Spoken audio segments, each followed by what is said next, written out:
قل الحمد لله وسلام على عباده الذين اصطفى الله خير أما يشركون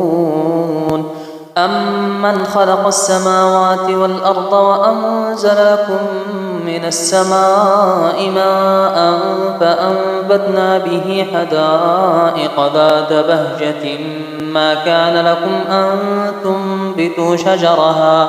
أإله مع الله بل هم قوم يعدلون أمن جعل الأرض قرارا وجعل خلالها أنهارا وجعل لها رواسي وجعل بين البحرين حاجزا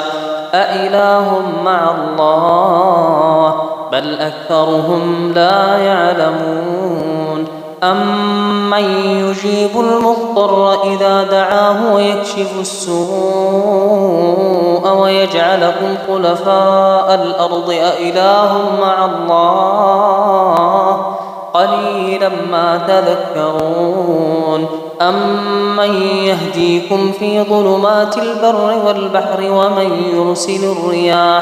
ومن يرسل الرياح بشرا بين يدي رحمته أإله مع الله تعالى الله عما يشركون أمن يبدأ الخلق ثم يعيده ومن يرزقكم من السماء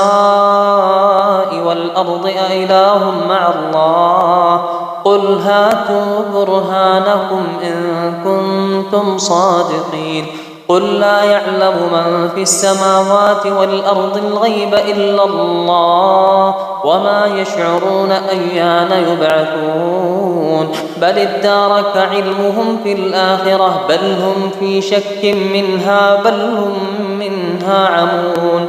وقال الذين كفروا أإذا كنا ترابا وآباؤنا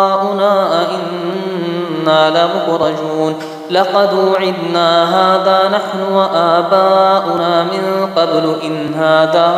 إلا أساطير الأولين قل سيروا في الأرض فانظروا كيف كان عاقبة المجرمين ولا تحزن عليهم ولا تكن في ضيق مما يمكرون ويقولون متى هذا الوعد إن كنتم صادقين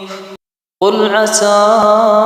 أن يكون ردف لكم بعض الذي تستعجلون وإن ربك لذو فضل على الناس ولكن أكثرهم لا يشكرون وإن ربك ليعلم ما تكن صدورهم وما يعلنون وما من غائبة في السماء والأرض إلا في كتاب مبين إن هذا القرآن يقص على بني إسرائيل أكثر الذي هم فيه يختلفون وإنه لهدى ورحمة للمؤمنين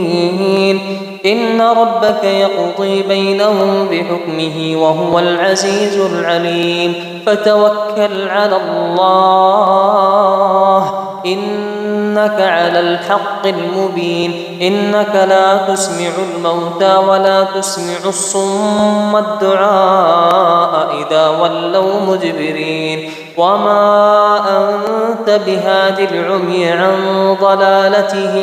إن تسمع إلا من يؤمن بآياتنا فهم مسلمون.